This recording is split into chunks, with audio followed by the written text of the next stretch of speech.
if you look at Nifty 3-minute chart, there is a pullback and no demand, and bell delta is more negative. This is perfect time to go short. We are not entering since we have single print just below us and the market might reverse.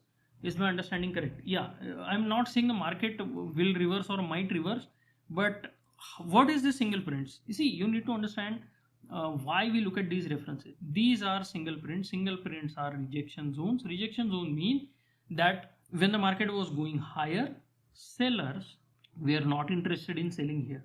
Now you can just simply look at this chart. Market is going higher, higher, higher, higher. Suddenly some selling comes, market goes sideways.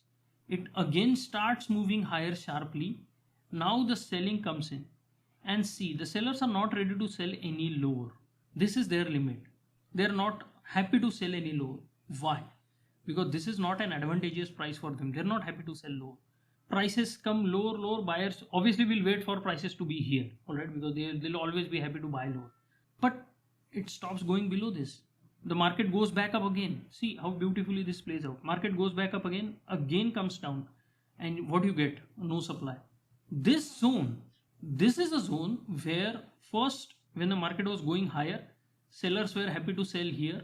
Then as the market started going higher, they were not ready to sell here. Then they came back again here.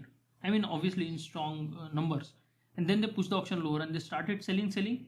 They were not ready to sell in this zone below this low. So they go higher, they test it once, and now they say that, okay, this is not a good area to sell. The day closes, next day opens higher. Makes sense? So what is happening is that traders, or specifically since the market is going higher, sellers are not ready to trade here. Now, if the market comes back here again, we really don't know whether sellers will be interested to trade here. Buyers obviously are buying. Buyers are buying all the pullback. What retail traders are doing? They have no other job than to buy pullbacks.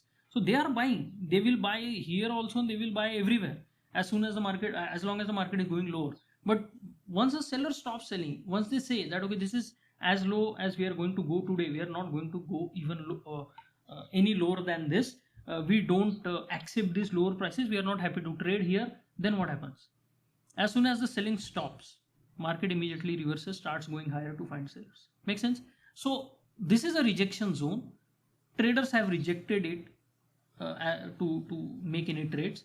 Now we are back into it. See, this is interesting. Now we are back into it.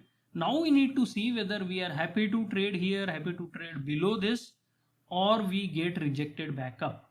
If we get rejected back up, don't jump into longs. Wait for market to scale the VWAP and then go into longs. Otherwise, what will happen is it will go higher and sellers will say, okay, now this is a good price. They will sell again.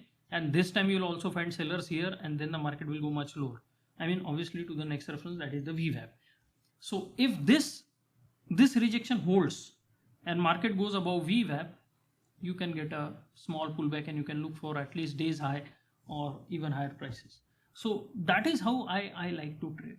So yeah, technically your understanding is correct. I've just tried to explain why we are believing in these references, why we want to look at these references.